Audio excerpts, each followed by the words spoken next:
Hi, welcome to another exciting episode of the Andre The Beast Crayton Show. Today, we're going to go all the way to Southbury, Connecticut, and understand some key components today that these are conditions and terminology that I've never heard of.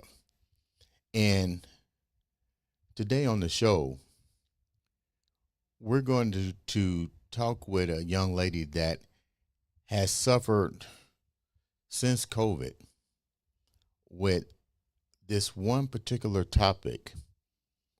I think it's called POTS, but we'll get deeper into that and what it means and the effects that it has on her body, um, family, friends, relationship, the whole 9 yards, and then talk about something else that I think is this is this is crazy. Today is about terminology. Let's call it what it is: word terminology, medical terminology. These are things I didn't even know in the medical terminology book in college, but it's called IPV. I'm not going to tell you what that means. I'm going to let her tell you what it means because she was a victim of this. And it really makes you wonder how many other people were victims of IPV. And I think the word, once again, is POTS. Um, this is a story about relentless pursuit to trying to save my own life. I'd like to welcome to the show all the way from Southbury, Connecticut, Reverend Julie Haas to the show. How you doing? Thank you very much. Wonderful.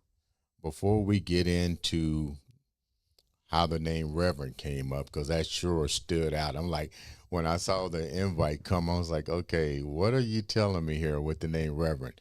But before we get into that, tell the viewers a little bit about who Julie is. Okay. Well, I'm a sober woman, so I've been sober almost 15 years. I was a dental hygienist for 20 years until I was pregnant with the birth of my third child, where I ended up bedridden with this weird medical condition that we're going to take a dive into. Mm-hmm. And that led me to investigate. I'm also a Reiki master. So I practice a form of energy medicine, Usui Reiki, and that really catapulted me into the mind body connection.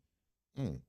Studying it, learning all about it, learning about how my mindset was affecting my outcome in the world and how I was possibly creating my reality with my mind. And so that's kind of how I got here. I attended seminary in sobriety, and that's a whole other topic, but Mm-hmm. never thought I'd be a minister, that's for sure. But ultimately, everything in my life has led me to this point here. That's funny that you said creating our own reality. I tell people a good way of understanding that phrase is to watch The Matrix. You can't help but to understand reality than watching that movie. But let's go back. Right. Let's go back. You suffered something called IPV. What is that, and when did it first surface? That's a great question. So, when people, IPV stands for intimate partner violence. Hmm. And, I always thought I'm a smart woman, I'm a tough cookie. Mm-hmm. I would never be a victim of domestic violence. I wouldn't stand for it. Nobody's going to tell me what to do, so on and so forth. But it comes in many forms. And so I was a victim of coercive control. And that's really a continuous pattern of behavior that is intended to control or exert control over the victim. So it doesn't have to be, domestic violence does not have to be physical.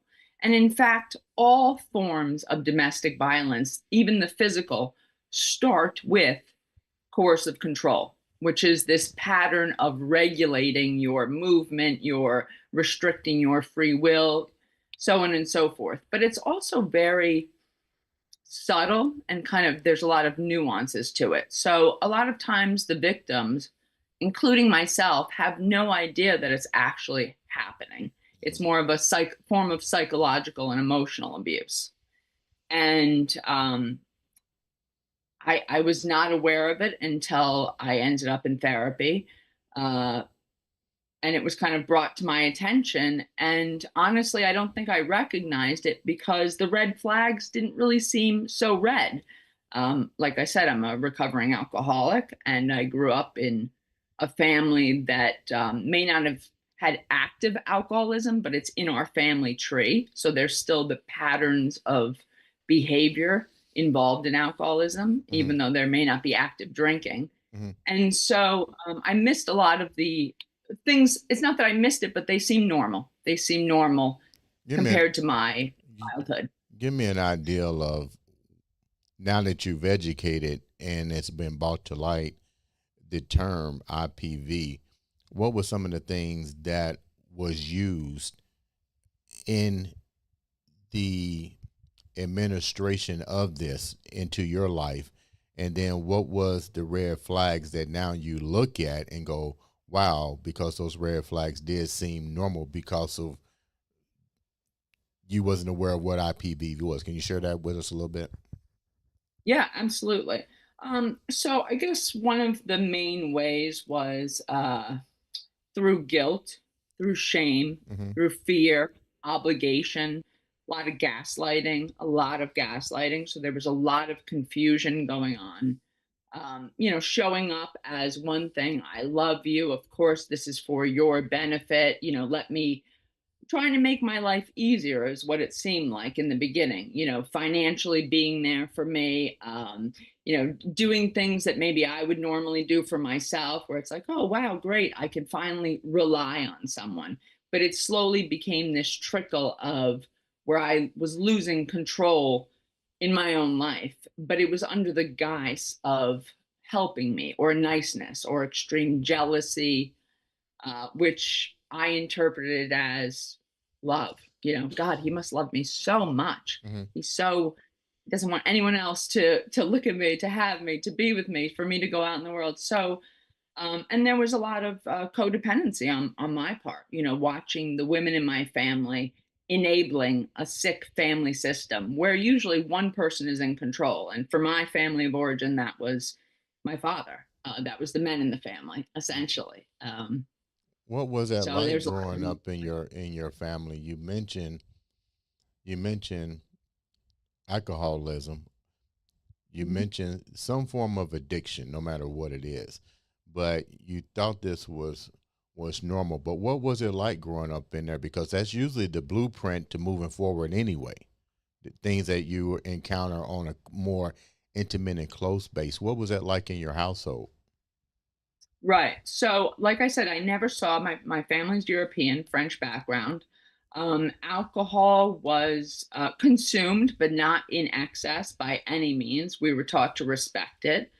Hmm. So there was no, drug use or anything like that. My parents weren't passed out on the couch, but there were the isms of alcoholism. So we call it the isms. So there was, overspending, overeating, cheating, so it was, people were not attuned to the children. They were attuned to, their dopamine fixes outside of the family unit, whether it's, binge eating or spending money shopping or having affairs or sex addiction, stuff like that.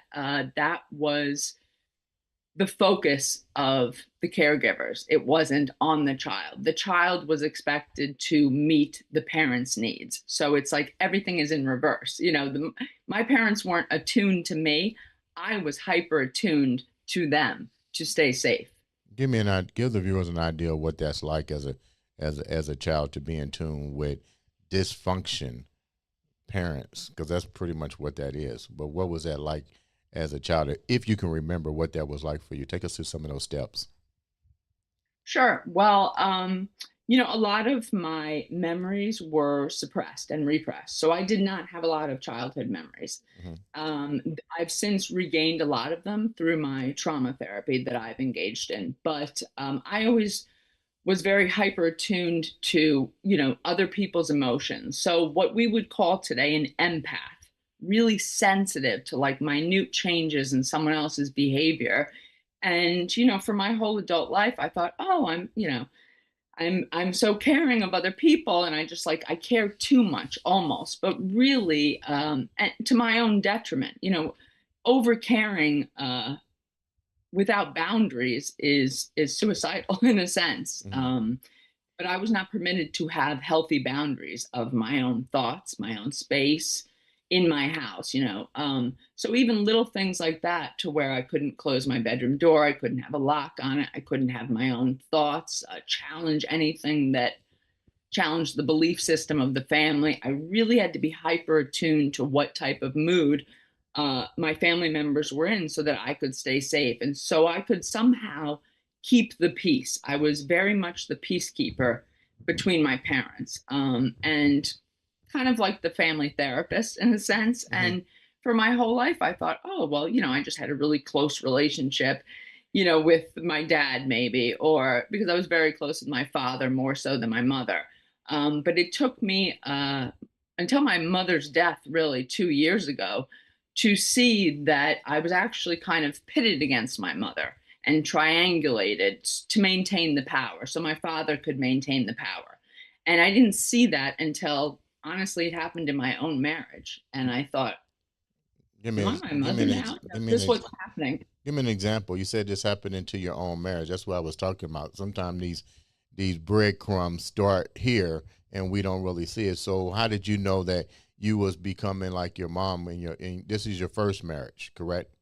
This is my second marriage that I'm talking about, the father of my 9-year-old. So I became very ill during the marriage. I became bedridden during the pregnancy of my third daughter. Mm-hmm. And I started to notice somewhere along the lines, I mean, I was just exhausted. I was hyper functioning, over functioning in a sense, yet bedridden, but really always just worrying about other people's needs. I felt angry. I felt resentful. I felt like my husband was telling me one thing behind closed doors, like, oh, you've got to get the kids to do this, this, and this, or, being very upset with certain things that were going on. Yet he would then take them out and, buy them material things. And so there was like this cognitive dissonance between what he was telling me behind closed doors and how he was treating the children. And then it was creating this subtle sort of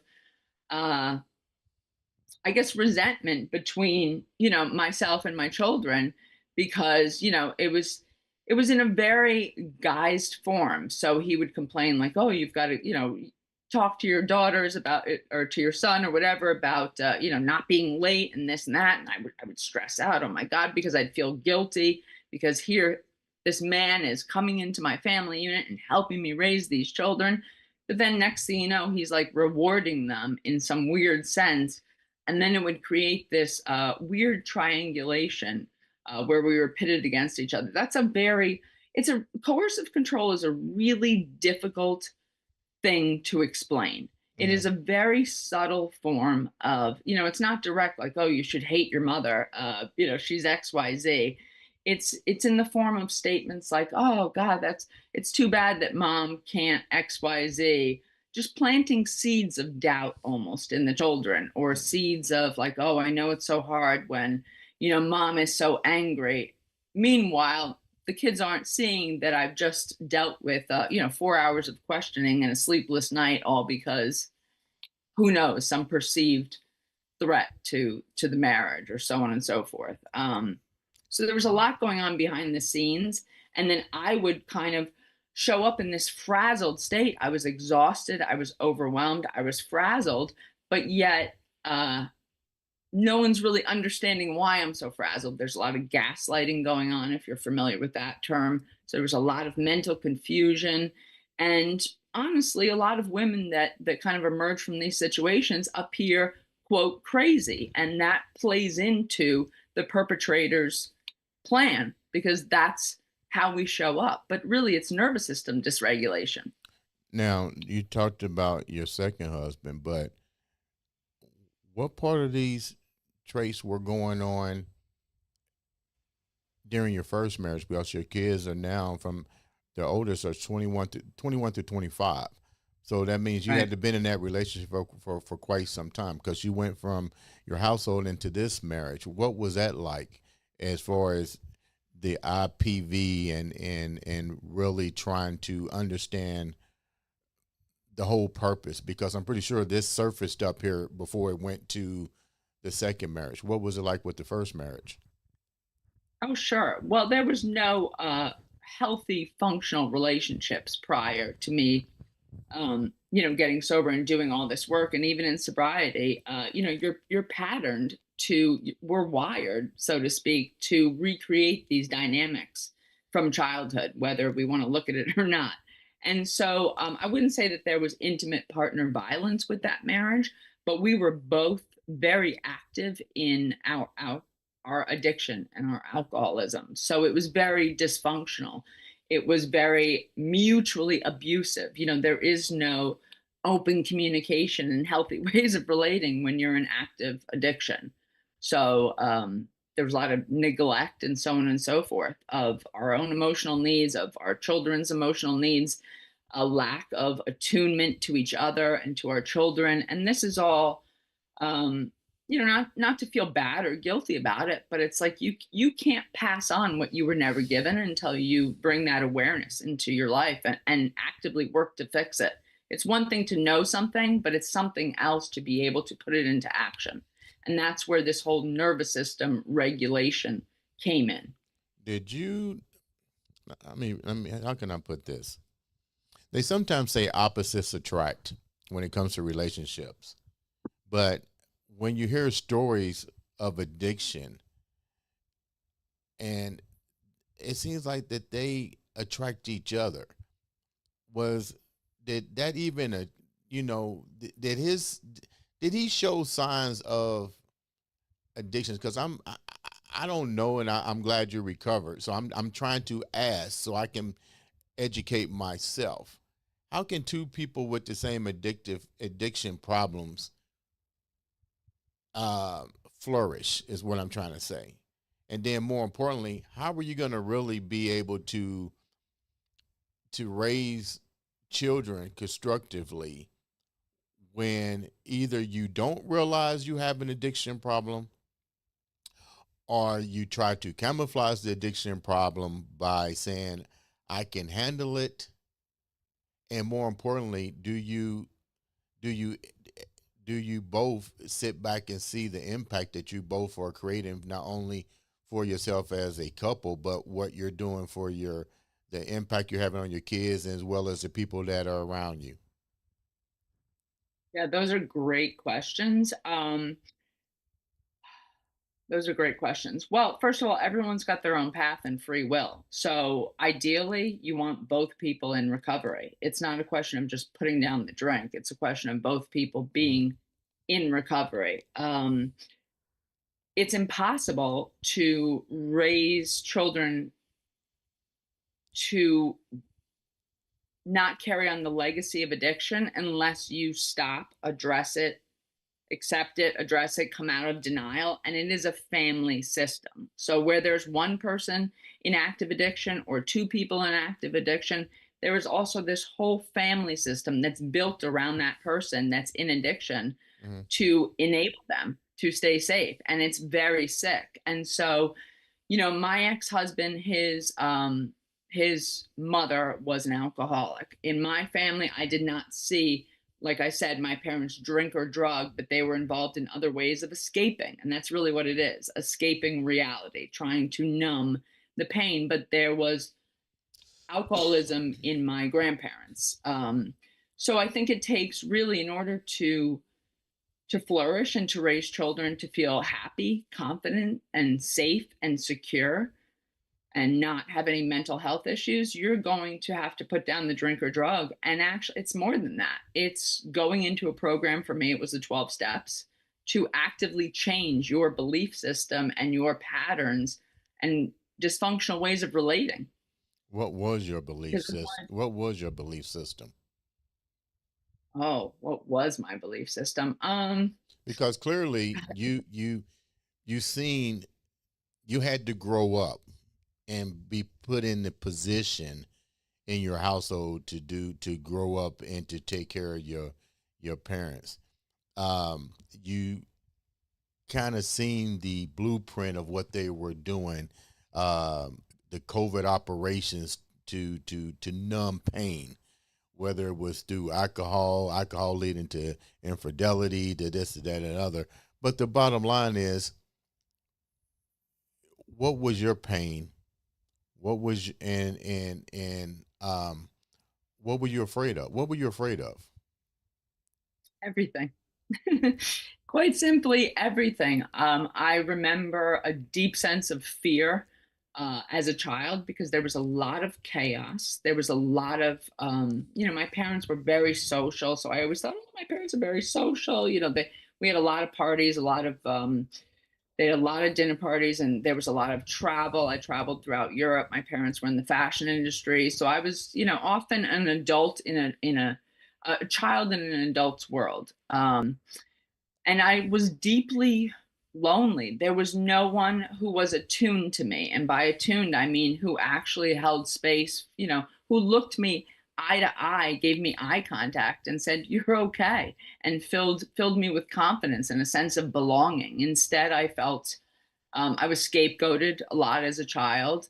And because I was kind of like the truth seer, and that doesn't go very well in a family of a bunch of adults acting out in their own sort of numbing processes. Hmm. So they tried to shut that down. The child that speaks up and asks the questions that threaten the family system. And of course, like a lot of girls, I was a victim and survivor of sexual abuse as a child, where I wasn't helped or saved or believed or protected. That has profoundly affected me and my nervous system and my intimate relationships.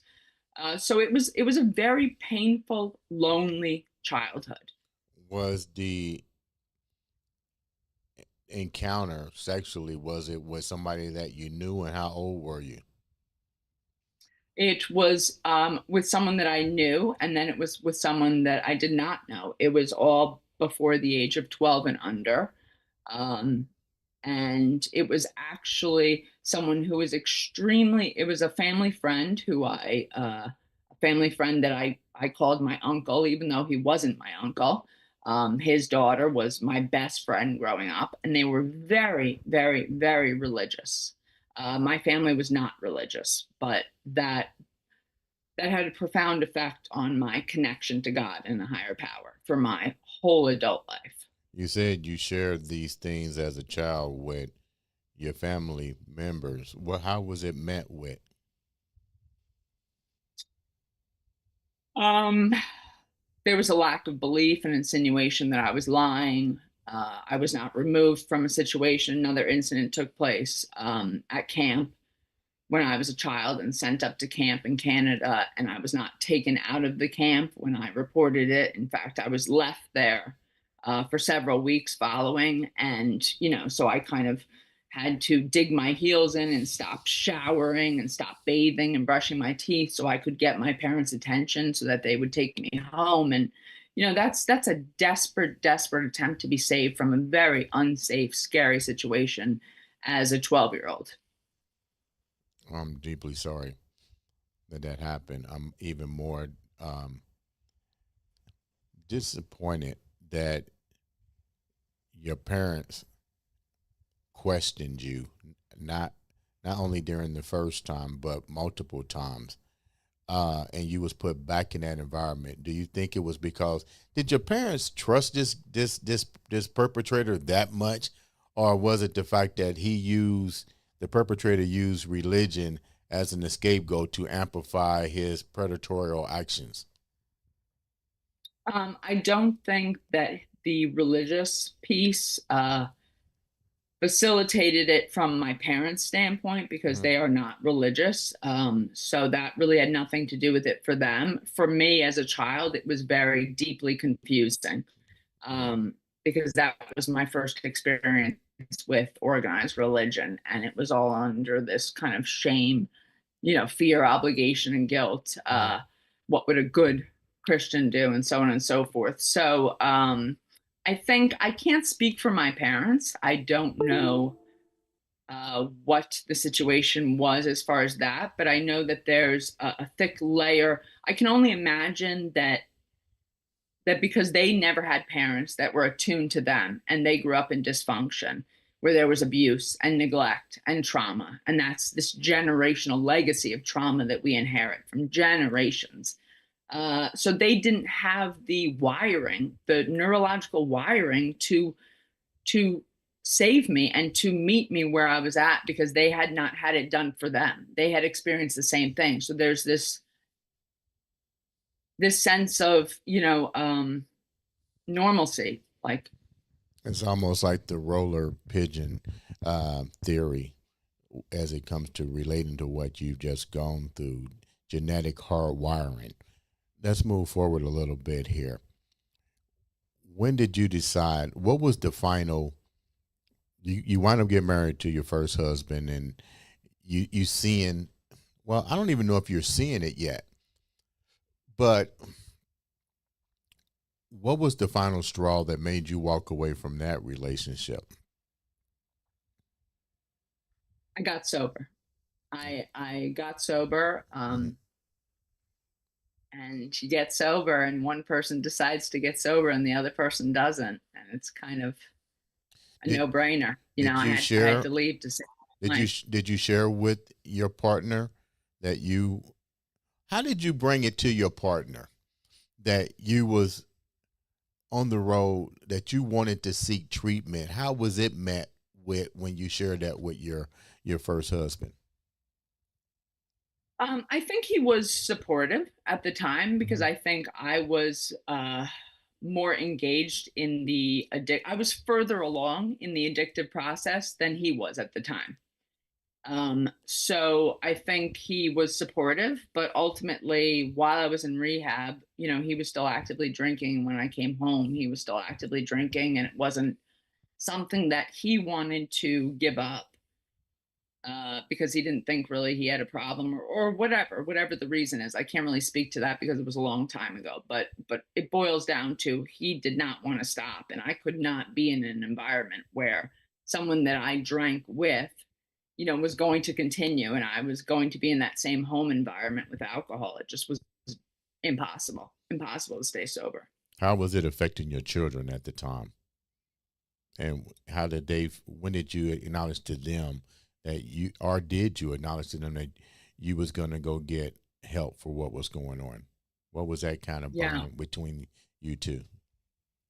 Well, my children at the time were very young. I went into my first rehab when my son was about three Mm-hmm. years old, and my daughter was like 7. So they were very, very young. Mm-hmm. But ultimately, when I did get sober, and it took me a long time. I mean, I went into that first rehab in 2007, and ultimately, it took me 3 years of being in recovery in AA, multiple detoxes and rehabs to finally get sober. It took a while, but they were there the whole time. I was dragging them to meetings with me. I had no choice, that that was the priority, and I was willing to do whatever it took to get sober and to stay sober. And I am really grateful that they were raised in AA because my oldest, my 25-year-old, is a social worker now, Mm-hmm. and my son's in college right now, majoring in psychology. So,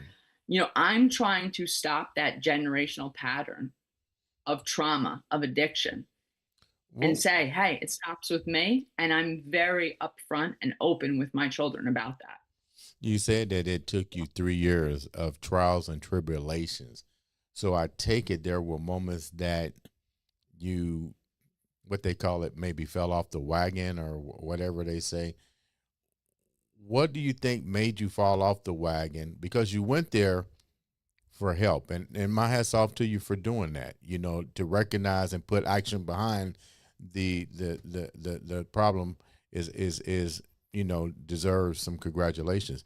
But when you're dealing with any form of addiction, it's still a mental process that's not easily an off and on switch. What were some of the things that you had to deal with that made the 3 years an off and on switch for you, going off and on the wagon and blah blah blah.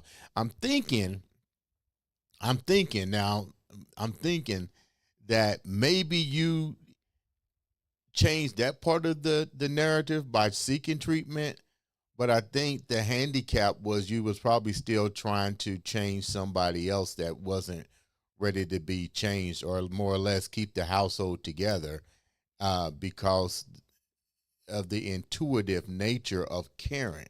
So I'll let you tell me if that's true or false. Okay, so no, it wasn't really that. It was that I was not at that point. I had decided, to get sober, but I could not stay sober. And um, what made me relapse every time? Well, I mean, first of all, at that point, those 3 years, I wasn't able to get more than maybe 5 days together with any clean time. So I could not put more than 5 days together in a row Wow. staying sober. And, it was anything would cause me to relapse, because by that point I was so patterned and ingrained to, I didn't know how to live life on life's terms. I had no idea how to live life on life's terms. So whether it was something happy or joyful that happened, or something sad or miserable, everything involved alcohol. Wow. I didn't know how to regulate my own emotions. I had no emotional regulation. And that doesn't just, you don't just get sober and all of a sudden you're, Zen like, and you can regulate your emotions and you know how to live life on life's terms. Hmm. Putting down the drink is the very first step, but that is just the beginning.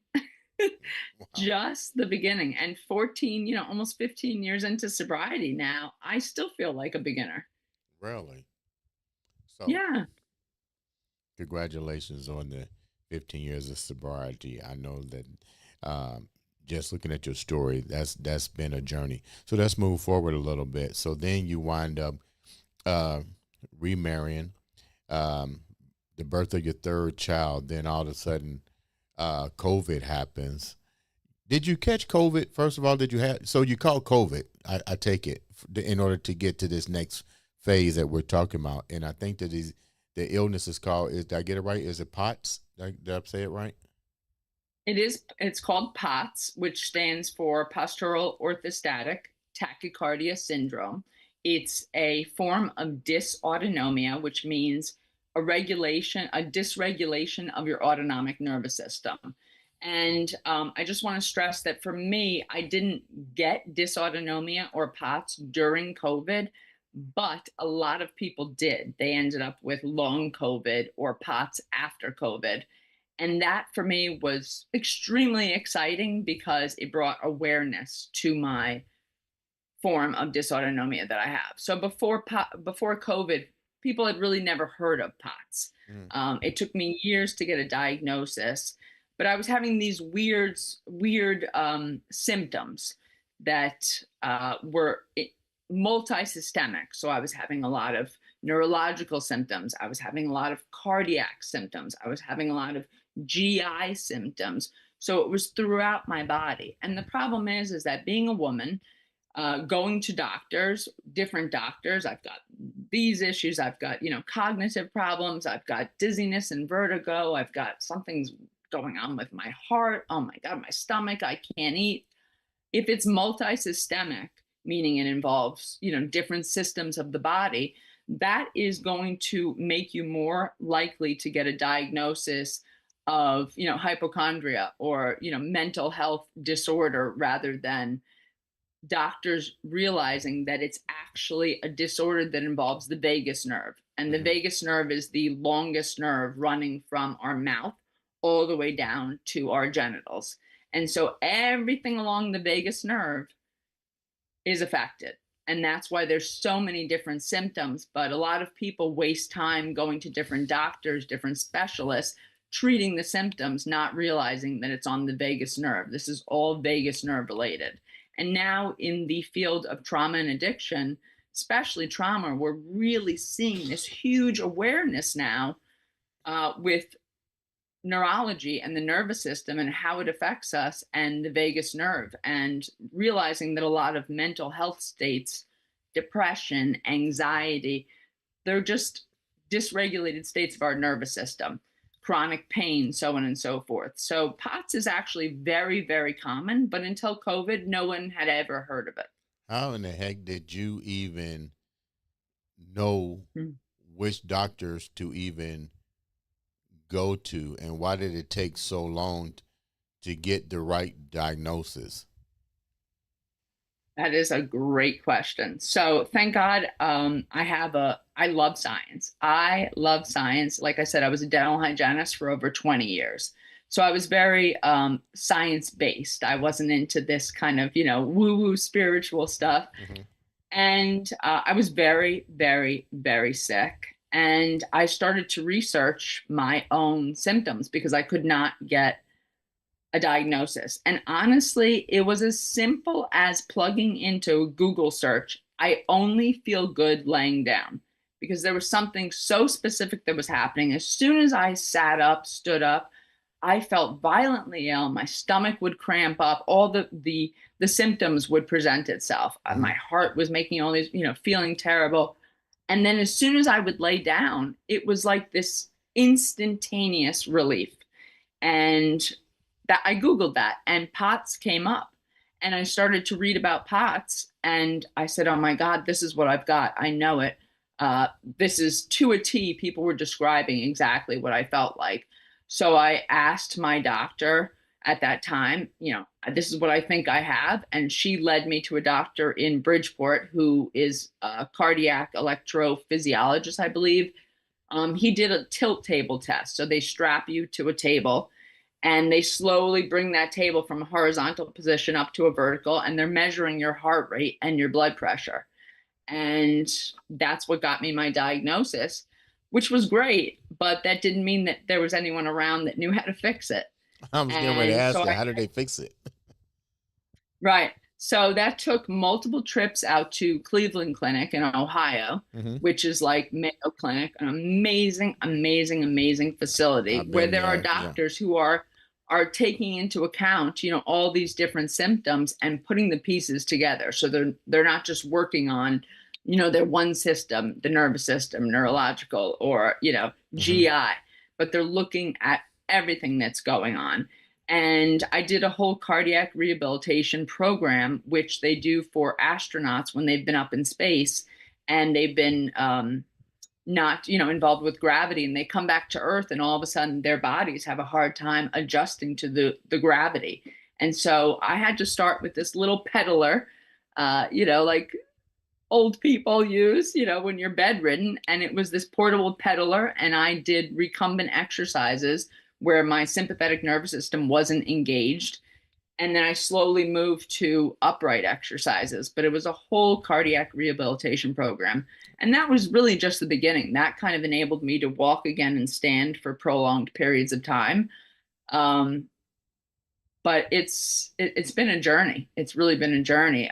It was still very active, and that's where I got into the trauma work, and that has been amazing, and it's been hugely impactful in managing my POTS.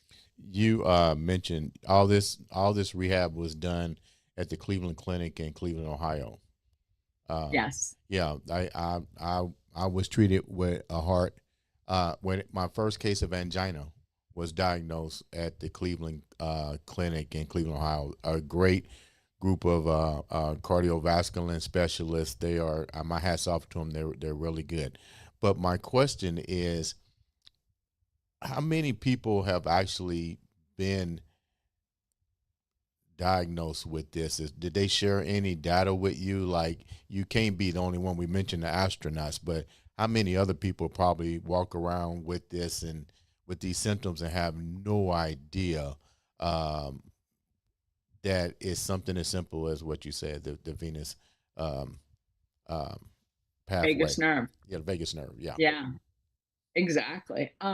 Well, Dr. Gabor Mate, who wrote The Body Keeps the Score, Hmm. he's been really instrumental one of the many in bringing the awareness of the dysautonomia and the dysregulation of the nervous system. But honestly, it is a rarely known disorder, but it is not rare. There are millions of people that are suffering, and a lot of the states, the symptoms involved in a lot of chronic health conditions, Parkinson's, MS, cancer, RA, you name it, the symptoms are arising from the dysregulation of the nervous system or the vagus nerve involvement, and that's what's causing it. And when people learn to regulate their nervous system, then they realize that, oh, wow, a lot of these symptoms that were present aren't debilitating or have minimized. Mm.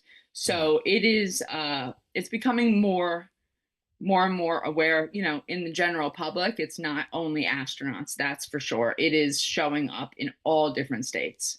How do you now deal with the trauma aspects of your life as it relates to all of the nerve endings that has been affected with the alcoholism, the molestation, all these all these traumas really take a toll on a person's body, whether they think so or not. It does have um, long lasting effects. So, because it does have long lasting effects, what's your treatment plan moving forward? What are you doing now to treat all of this long term trauma and the diagnosis from the Vegas pathway, the whole 9 yards? Yeah, great question. Well, I think now there's a lot of awareness into the ACE scores, the adverse childhood experiences, Mm. and how it predisposes you to chronic health conditions and to pain and so on and so forth. For me, I had done talk therapy on and off throughout my entire life, Hmm. and I was still having these issues. And it wasn't until I read that book, The Body Keeps the Score, that I really started to think about, hey, maybe there's more to this. How can I access this, maybe suppressed trauma or repressed trauma? Because it wasn't something that I could sit down in therapy and talk about. It was almost pre-verbal. A lot of it was 0 to 6 when the wiring of your brain is going on. So it wasn't something that I could just kind of sit down with a therapist, talk about, and Hmm. resolve and leave and feel better. But I had to figure out, how am I going to access this? And that was where I was in seminary. It was my first year. My first year seminary dean was also a social worker, by the grace of God. I mean, so she read a lot of my papers and she said, hey, you might want to go get some trauma therapy. I think you would benefit from internal family systems. And I said, what? Mm. Internal family systems? What's that? And she kind of pointed me in the path of this different form of therapy, where I wasn't talking, but I was using sound, and I was meditating and EMDR and brain spotting and all these somatic body based therapies, where you're not going to talk it out, but you're going to get it out of your body. Because you're right, the trauma, the wiring, it's stored in our bodies. And that's where I'm dealing with it, is through somatic practices. Like I said, I'm a Reiki master, so I incorporate a lot of Reiki into my own healing. I just finished a certificate program through the Embody Lab on integrative somatic trauma healing, so that even things like dancing or chanting or meditating or prayer, I started to notice in seminary, wow, that's weird. When I'm meditating and chanting and praying, my POTS actually feels better. How is this related? Mm-hmm. So I started to kind of take a deep dive into the mind body connection, and how we can resolve those issues between the mental processes and our physical health, even when it's not something that you can necessarily talk about. What made you decide to get in to be a master of Reiki? Well, getting sober started my spiritual journey. That was really the beginning of my spiritual program, because that's what AA is, and the 12 steps. And somewhere along the line, I think I just was very, my mom was kind of like an old hippie. She loved, talking about these, magnets and energy and so on and so forth. And I guess she got into my head a little deeper than I realized, because next thing you know, I was taking my level 1 Reiki, and I started to see profound results, I think, with my own depression and anxiety, because at the time I was sober, but I was still suffering with a lot of anxiety and depression that I used alcohol to manage, and not very well. And then I got my level 2, and then I got my level 3, became a master, and of course, my POTS did get better, but there was still a lot going on. And that's when I attended seminary, and I had that first year dean point me into the pathway of trauma therapy and all these sort of body based ways of rewiring my brain and my nervous system. And I've been on that path ever since. And I've seen just the most profound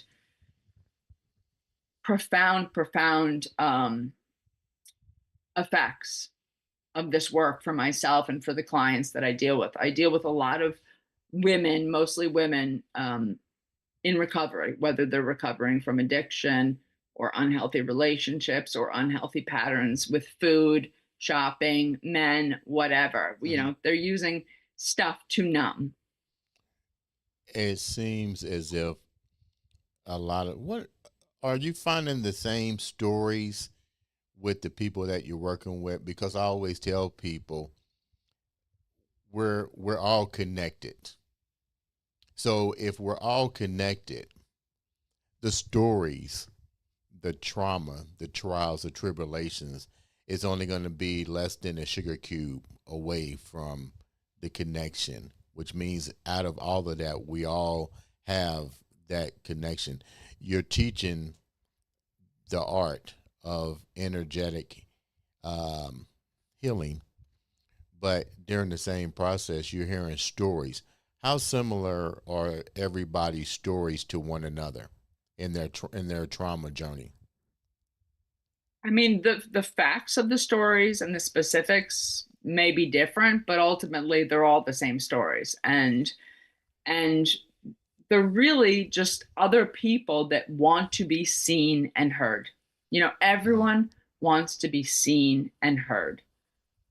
And it's amazing the results that we can get by just holding space for someone and allowing them to be seen and heard for quite honestly the first time in their lives.